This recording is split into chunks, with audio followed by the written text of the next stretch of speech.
معنا عبر الهاتف مباشرة سعادة القنصل العام للمملكة الأردنية الهاشمية في دبي صقر نعيمي. مساء الخير، أهلا بك معنا سعادة القنصل. كيف كان دور ولي العهد الراحل في العلاقات السعودية الأردنية والعربية عامة وفي إثرائها؟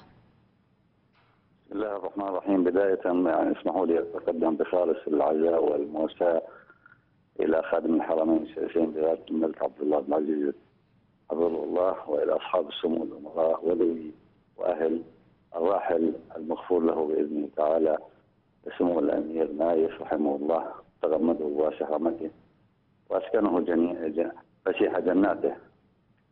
حقيقة احنا بنعزي أنفسنا، ورحيل الأمير نايف هو فقيد للأمة العربية والإسلامية، صاحب المواقف القومية والعربية المعتدلة، والذي ناصر جميع القضايا العربية والإسلامية.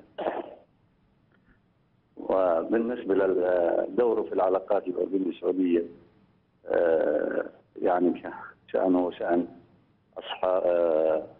أصحاب الجلالة الملوك السعودية وأصحاب السمو، كانوا مساندين وداعمين ليس للأردن فقط وإنما الدول العربية والإسلامية في كافة مواقفهم وقضاياهم.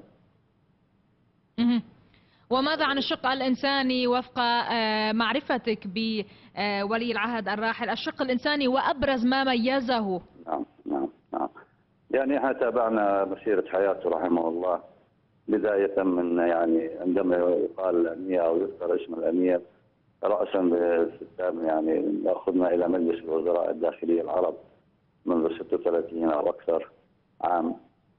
كان له الدور الأساسي، وهذا يعني أكيد أنا متأكد أن مجلس الوزراء الداخلي العرب راح يفتقد رجل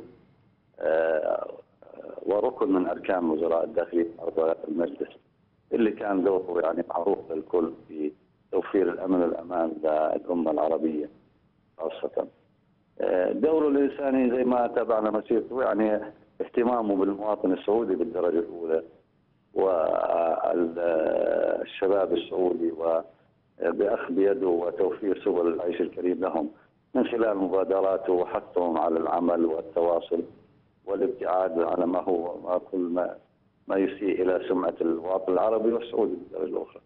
ودور سمعنا كمان تقرير عن المرأة. نعم. يعني كان دور يعني فعال ومناصحة وتوضيح للدور المرأة العربية، والدور بينعكس بالأخير على المرأة السعودية، لأنها هي ركن وجزء من المجتمع العربي والسعودي أيضا. نعم، شكرا جزيلا لك على هذه المشاركة سعادة القنصل العام للمملكة الأردنية الهاشمية في دبي صقر نعيمي، كنت معي عبر الهاتف مباشرة من دبي.